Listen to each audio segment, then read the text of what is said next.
Saya membuat bom bau dan melemparkannya ke kebun tetangga kami. Bau apa itu? Baunya bahkan lebih buruk daripada kaos kakimu. Saya telah bermain trik sejak saya masih kecil dan saya senang menggoda semua orang. Tentu saja orang tuakulah yang paling menderita. Sementara gadis-gadis lain bermain boneka, aku menjadikan pekarangan kami sebagai tempat jebakan tersembunyi. Mengapa perawatan ini?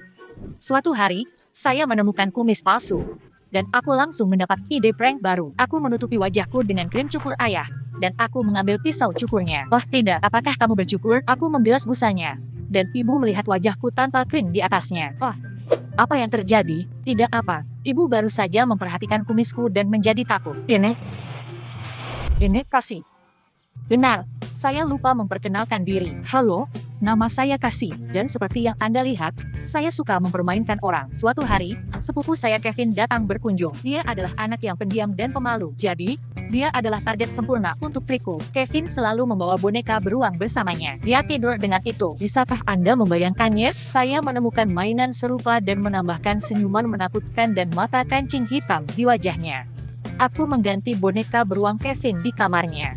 Sepupu saya pergi tidur dan tak lama kemudian seluruh jalan mendengarnya menjerit. Sayang, apa yang terjadi? Boneka beruangku berubah menjadi monster. Tentu saja orang tua saya segera menyadari siapa yang harus disalahkan. Saya dihukum selama seminggu penuh. Kevin pulang keesokan paginya. Saya pikir dia bahkan tergagap selama beberapa bulan setelah lelucon saya. Jika Anda mengira saya sudah dewasa dan berubah, Anda akan kecewa. Aku tetap sama. Tapi kejahilanku terus berkembang. Pada hari terakhir sekolah sebelum liburan musim panas, saya menyebabkan kekacauan di sekolah yang belum pernah terjadi sebelumnya. Pertama, saya membiarkan katak di laboratorium sains keluar dari kandangnya. Lalu, saya mendekatkan kertas yang terbakar ke detektor asap. Itu benar-benar kekacauan. Saya kemudian mengetahui bahwa ada pengunjung penting di sekolah kami hari itu. Kepala sekolah mendapat masalah karena leluconku. Apalagi salah satu teman sekelas saya punya fobia kakak.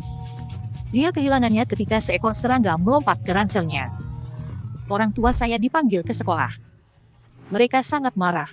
Anda melewati batas. Anda tidak ikut dengan kami ke laut. Kami mengirimmu ke sepupumu. Apa? Itu adalah sebuah bencana. Tapi mereka hidup di antah berantah. Saya harap ini memberi Anda pelajaran. Tentu saja, aku yakin ini akan menjadi musim panas yang mengerikan. Terakhir kali Kevin dan aku bertemu, dia menyedihkan.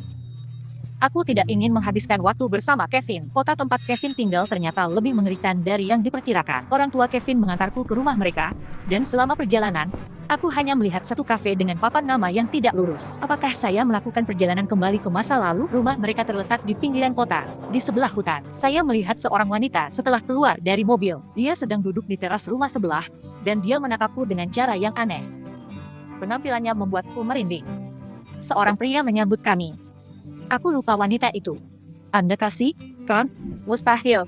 Apakah sepupuku tumbuh menjadi begitu menarik? Kevin? Dia mulai berbicara, lalu kami mendengar seseorang. Beberapa saat kemudian, orang lain bergabung dengan kami. Ternyata orang itu adalah Kevin. Halo sepupu. Orang tampan itu sebenarnya adalah teman Kevin. Namanya Fred. Kevin tidak banyak berubah, dan keinginan untuk menggodanya terlalu kuat untuk aku tolak. Bagaimana kabar boneka beruangmu? Dia tidak bertugas lagi. Wah, Kevin memang sudah berubah. Dia tampak lebih percaya diri. Kevin dan Fred mengundang saya piknik. Kami berjalan ke hutan. Anak-anak menunggu kami di ruang terbuka. Ini Bill. Dia sangat rajin belajar. Oh, diamlah, Kevin. Ini Alessia. Senang berkenalan dengan Anda. Ya, salam. Kami segera rukun. Saat matahari mulai terbenam, anak-anak itu menyalakan api besar. Kami menikmati makanan dan bermain Uno. Aku ingin mengerjai teman-teman baruku. Saya tidak bisa menolak. Saya berpura-pura mengumpulkan ranting. Kenyataannya, saya diam-diam memutar track musik dari ponsel saya yang saya sembunyikan di semak-semak. Kami mendengar lolongan kembali ke api unggun. Apa itu tadi? Mungkin itu angin. Saya tahu semua orang takut. Namun, Fred dengan berani mengumpulkan keberaniannya, mencari di semak-semak, dan kembali dengan membawa ponselku. Aku sangat takut. Kasih, saya hampir terkena serangan jantung. Ini hanyalah sebuah lelucon, namun hal yang sangat buruk telah terjadi di kota kami. Apakah Anda mendiskusikan cerita bodoh itu lagi? Cerita yang mana? Pada tahun 1980-an, seorang gadis bernama Caroline tinggal di sini. Dia menghadapi intimidasi karena penampilannya yang unik. Dia seorang albino. Sebuah lelucon keterlaluan, menargetkannya suatu hari nanti. Caroline berlari ke hutan sambil menangis, dan dia tidak pernah kembali. Kemudian, dia ditemukan di sebuah danau di hutan. Dia tenggelam. Sejak itu, danau tersebut dikutuk. Pernah menghilang dalam 1 hari tanpa jejak. Bill berhenti bicara, dan yang bisa kami dengar hanyalah suara api unggun dan kicauan burung hantu. Cerita itu selalu membuatku merasa takut. Ayolah, itu hanya cerita seram dari kota. Eva, para orang tua menceritakan kisah ini agar anak-anak mereka tidak bermain di hutan. Ayo berenang di danau itu. Itu tidak jauh dari sini. Awalnya, tidak ada yang setuju dengan rencana Fred. Tidak ada yang ingin meninggalkan api unggun dan berjalan melewati hutan pada malam hari. Saya menyukai gagasan perjalanan yang mengasyikkan. Saya membujuk semua orang untuk ikut dengan saya. Kami menyalakan senter di ponsel kami dan bergerak menuju danau. Jadi, siapa yang akan turun tangan terlebih dahulu? Mungkin Bill? Kenapa aku? Apakah kamu takut? Tidak, aku tidak takut apapun. Tak disangka, Bill lah yang pertama kali masuk ke dalam air. Lalu Alicia dan Kevin menyusul, lalu Fred, dan terakhir aku. Airnya sangat dingin dan kami segera berenang kembali ke pantai. Kami tinggal di dekat api unggun lebih lama sebelum pulang. Saya terbangun oleh suara aneh. Kedengarannya seperti gesekan pada jendela. Saya melihat keluar jendela dan melihat sosok putih buram di belakangnya. Di luar masih gelap, saya dipenuhi rasa takut. Namun saat berikutnya, sosok itu menghilang. Apakah aku membayangkannya? Saya tinggal di rumah keesokan harinya. Sore harinya, Kevin bertanya apakah saya ingin bergaul dengan dia dan teman-temannya. Kami mengunjungi kafe yang saya lihat sebelumnya. Segala sesuatu di sini tampak sangat tua. Itu gaya vintage, kawan. Di mana Phil? Saya tidak bisa menghubunginya sepanjang hari. Itu tidak biasa baginya. Suara apa itu? Mungkin ada masalah listrik lagi. Kapan tukang listrik akhirnya tiba? Kami semua sangat takut karena Bill dan kami mencoba menelponnya lagi. Tidak ada yang menjawab pada awalnya. Kemudian, nomor teleponnya tidak tersedia. Kevin menyarankan untuk mengunjungi rumah Bill. Di rumah Bill, orang tuanya belum melihatnya kembali. Dia tidak pernah melarikan diri sebelumnya. Kalau Bill tidak kembali besok, kami akan lapor ke polisi. Meskipun saya baru bertemu Bill sehari yang lalu, saya masih mengkhawatirkannya. Kevin dan aku pulang ke rumah dengan kesal. Kami hampir sampai ketika saya melihat tetangga kami menatap saya dengan aneh lagi. Siapa orang itu? Nyonya Brown. Dia bekerja di sekolah terdekat.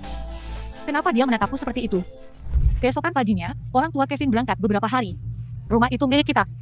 Kami pergi berjalan-jalan di hutan di pagi hari. Lalu, apa yang ada di rumput itu? Itu ponsel Bill. Kami segera mengembalikannya kepada orang tuanya. Bill masih belum kembali. Kami sudah memberitahu polisi.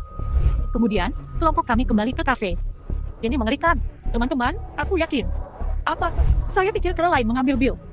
Bukankah dia yang pertama masuk ke dalam air? Oh, kamu pasti bercanda. Caroline tidak nyata. Tapi, di mana Bill? Kevin menyarankan untuk mengunjungi bioskop untuk mengalihkan perhatian. Bioskop sama kunonya dengan kafe. Saya menemukan tempat duduk di sebelah Fred. Pada saat tertentu, pandangan kami bertemu. Yang membuat saya gembira, dia meletakkan tangannya di atas tangan saya dan tersenyum kecil. Oh, aku bisa merasakan diriku memerah. Karena aku punya perasaan terhadap Fred, aku tidak melepaskan tanganku. Setelah film selesai, dia bertanya apakah saya ingin berjalan-jalan bersamanya. Kami berkeliaran di sekitar kota dan berbicara. Kamu berbeda dari gadis lain. Haruskah saya menganggap itu sebagai pujian atau penghinaan? Fred tiba-tiba berhenti dan menatap mataku. Apa pendapatmu? Itu sangat menyanjung, tapi tatapannya terlalu tajam untukku, jadi aku membuang muka. Maukah kamu menemaniku pulang? Fred dan saya hampir sampai di rumah Kevin ketika kami melihat sesosok tubuh pucat di dekat hutan. Saya telah melihat gadis itu di luar. Mendekati, saya melihat seorang gadis dengan rambut terang dan kulit pucat. Kabut tebal mengelilinginya. Bisakah kamu melihat itu? Saya ingat apa yang dikatakan Alicia. Caroline membawa Bill. Aku menggelengkan kepalaku untuk menepis pemikiran seperti itu. Tapi ketika Fred dan aku memasuki hutan, gadis itu sudah tidak ada lagi. Keesokan paginya, Kevin membangunkanku. Dia terdengar cemas. Hei bangun! Mengapa kamu masuk ke sini sepagi ini? Alicia hilang. Aku langsung melompat dari tempat tidur. Apa yang terjadi? Orang tuanya menelepon. Dia tidak pulang tadi malam. Saya merasa khawatir. Kami pergi ke polisi untuk meminta informasi. Kasih, tunggu di sini. Kami akan mencoba mempelajari apa yang terjadi. Polisi hanya punya sedikit petunjuk. Satu-satunya bukti kami adalah telepon Bill. Mungkinkah Alicia benar tentang Caroline? Apakah kamu bercanda? Dengarkan aku. Masuk akal jika Anda memikirkannya. Bill yang pertama berenang di danau. Kan, Alicia mengikutinya. Aku mungkin akan hilang berikutnya. Ini tidak masuk akal. Saya mengatakan itu tetapi merasa tidak nyaman. Apakah Anda ingat sosok putih di dekat hutan? Bagaimana Anda bisa menjelaskannya? Apakah ada film yang direkam di sini? Apa? Menurut Anda ada kru film yang menculik remaja? Akhirnya kami memutuskan bahwa Fred akan bermalam di rumah kami. Kami menaruh tas kami di ruang tamu tetapi tidak bisa tidur. Sejujurnya, saya takut. Aku tertidur, lalu seseorang mengguncang bahuku. Kasih, bangun. Kevin hilang. Kami bergegas keluar dan memanggilnya. namun sepupu saya tidak terlihat. HP-ku tenggelam. Aku mulai gemetar, dan aku memeluk diriku erat-erat. Lihat di sana, Kevin menunjuk ke arah hutan, dan aku melihat gadis berambut putih itu lagi. Dia memegang tangan Kevin dan membawanya ke hutan. Kevin, saya mengejar mereka tetapi terpeleset. Fred membantuku berdiri. Tapi saat kami sampai di hutan, yang ada hanya kabut. Kevin, astaga, ini bukan lelucon. Aku berharap aku terjebak dalam mimpi buruk. Tapi ini semua terlalu nyata. Fred merangkul bahuku dan membimbingku kembali ke dalam rumah. Tidak ada yang menjawab ketika saya menelpon. Haruskah kita melapor ke polisi? Mereka tidak akan membantu kita. Kita sendiri yang harus menghentikan Caroline. Saya tidak percaya pada cerita horor, tapi saya tidak punya ide yang lebih baik. Kami mencari catatan kota di perpustakaan. Informasi tentang semua penduduk kota seharusnya ada di sini. Kami tidak menemukan sesuatu yang berguna di perpustakaan. Fred tinggal di rumahku lagi malam itu. Kami memesan makanan untuk dibawa pulang dan menonton komedi. Fred mencoba membuatku merasa lebih baik, dan itu berhasil. Saya mulai merasa lebih baik, tapi kemudian, jangan khawatir, ini masalah listriknya. Fred menghiburku. Aku tidak akan membiarkanmu terluka. Saya merasa aman. Kami berencana untuk tetap terjaga sepanjang malam, tapi akhirnya saya tertidur lagi. Untuk pertama kalinya dalam beberapa hari terakhir, saya bisa tidur nyenyak. Ketika saya bangun di pagi hari, saya melakukan peregangan dan... Di mana Fred? Jantungku mulai berdetak kencang. Fred?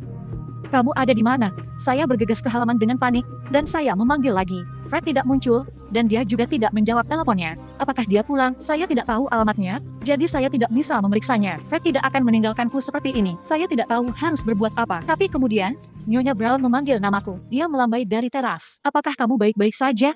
Saya membutuhkan seseorang untuk diajak bicara. Saya menceritakan apa yang terjadi. Saya mengenal Caroline bertahun-tahun yang lalu. Anak-anak lain selalu menyiksa dan mengerjainya. Caroline menanggung banyak hal. Suatu hari, dia pergi ke hutan dan tidak pernah kembali. Apakah mitos itu benar? Semua mitos berakar pada tingkat kebenaran tertentu. Saya pikir Anda harus pergi ke danau dan meminta maaf kepada Caroline atas nama semua orang yang menyakitinya. Mungkin temanmu akan kembali. Saya skeptis, tetapi saya tetap memutuskan untuk mencobanya. Setidaknya saya akan melakukan sesuatu saat itu. Nyonya Brown tiba ketika kami sampai di danau. Saya mengamati airnya. Aku merasa kasihan pada Caroline. Saya menyadari orang-orang seperti saya telah melecehkannya. Aku tidak pernah memikirkan bagaimana kejahilanku berdampak pada orang lain, orang tuaku, tetanggaku, dan bahkan teman sekelasku yang takut pada kakak. Saya minta maaf kepada Caroline dan yang lainnya. Saya dengan tulus meminta maaf. Tiba-tiba, kabut putih muncul di seberang. Seiring berjalannya waktu, wujud seseorang mulai terlihat. Itu adalah Caroline. Saya terdiam. Apakah rencanaku berhasil? Caroline maju selangkah dan tersenyum. Aku memaafkanmu. Dia tiba-tiba tersandung dan jatuh. Oh tidak, saya tidak bisa melihat dengan jelas. Mesin kabut yang tidak berguna. Tunggu sebentar. Apakah dia orang sungguhan dan bukan hantu? Anda merusak klimaks yang diharapkan. Hanya tatapanku yang tetap terpaku saat Kevin, Fred, Alicia, dan Bill muncul dari kabut. Ternyata semuanya sudah direncanakan dari awal hingga akhir. Lelucon yang rumit. Saya ingat ketika Anda membuat saya takut saat masih kecil, saya ingin membalas budi Anda. Saya suka mengatur petualangan baru-baru ini. Saya terus-menerus membuat narasi baru. Saya mengetahui Anda sedang berkunjung, jadi saya memutuskan untuk memberi Anda pelajaran dengan bantuan teman-teman saya. Saya terdiam. Jadi selama ini mereka berpura-pura? Aku sudah stres tanpa alasan. Kamu. Jangan marah pada mereka. Kasih, saya seorang psikolog sekolah yang memastikan mereka menghormati batasan. Sekarang Anda telah merasakan apa yang dirasakan korban Anda dan Anda menyadari pentingnya mempertimbangkan perasaan orang lain. Benar kan? Saya ingin mengatakan tidak, tapi itu tidak jujur. Tentu saja, saya sangat marah, tetapi saya segera tenang kembali. Setelah memikirkannya, aku menyadari ini adalah lelucon yang cukup mengesankan. Malam itu, kami asyik berbincang di kafe tentang beberapa hari terakhir. Bagian tersulit dari rencana ini adalah mengajak orang tua saya untuk bergabung. Berpura-pura berbicara dengan polisi tidaklah mudah. Saya harus berpura-pura menjadi hantu.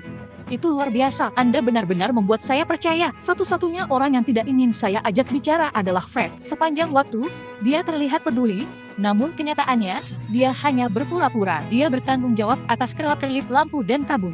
Ternyata, dia sangat ahli dalam menciptakan efek khusus. Saya kembali ke rumah dan menggunakan imajinasi saya untuk kebaikan. Seperti Kevin, saya tertarik pada misi. Kami sering berbicara di telepon dan berbagi ide-ide baru. Segera, Pencarian saya menjadi yang paling populer di kota. Orang tuaku akhirnya bangga padaku. Saya tidak bisa bergabung dengan Kevin karena ingatan saya tentang Fred. Lalu suatu hari, Kevin memberiku alamatmu. Gue pikir kasih lo bunga itu agak klise. Bisakah kita memulai kembali? Aku tersenyum melihat sekotak coklat kata. Baiklah, kamu bisa masuk ke dalam. Hanya saja, jangan merusak lampu lagi.